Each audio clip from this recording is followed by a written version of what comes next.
Hello and welcome to a Mitsubishi Electric Quick Tips video. Today we're going to talk about how to clear a system setting error on a Mitsubishi motion controller. The first thing you're going to see on the LED display after installing a Motion OS is the L01 error. This essentially means you're missing some key system settings that need to be established within the software. So in order to clear that error, let's dive into the Motion software. You go to All Programs, MelSoft Application, MT Works 2, and then MT Developer 2. Now from here I'm going to specify a new project. I'm going to select Q172D and then SV22. And here you'd select the OS that you previously installed. Now these are the basic settings. It's a good idea to go through these tabs and have an understanding of what's in each one of them. Most importantly, it's important to make sure that your multiple CPU settings are matching those in the PLC. More details on memory sharing between multiple CPUs in a Mitsubishi system can be found in another Quick Tips video. So I'm going to go ahead and say OK.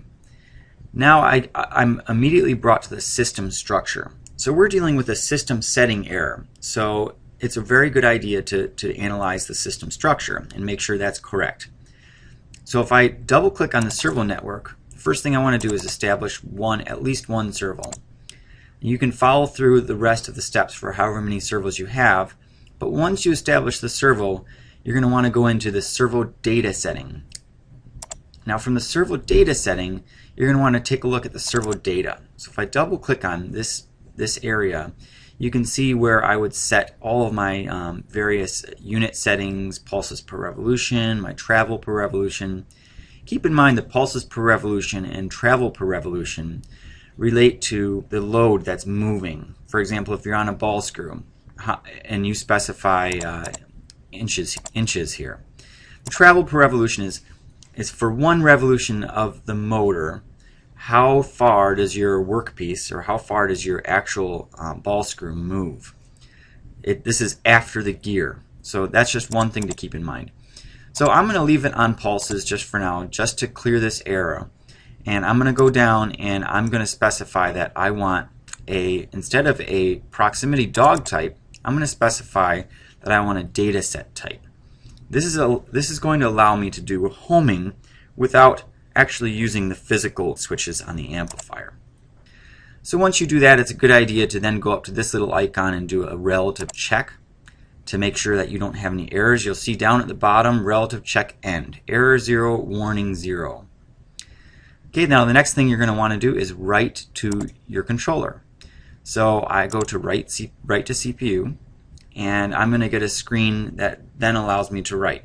Now, when you specify program memory, it's a good idea to click the parameter program button, but keep in mind the label structures require a memory card.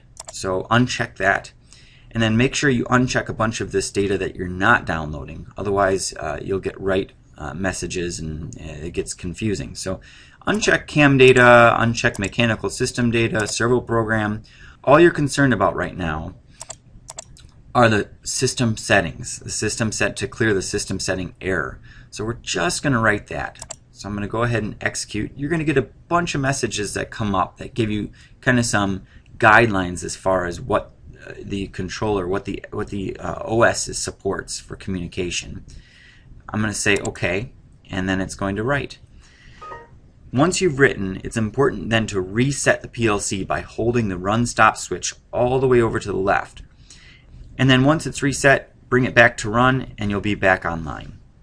Alternatively, you could turn the power off and then turn the power back on, and the system setting error should disappear. Thanks for listening. Stay tuned for more Quick Tips videos.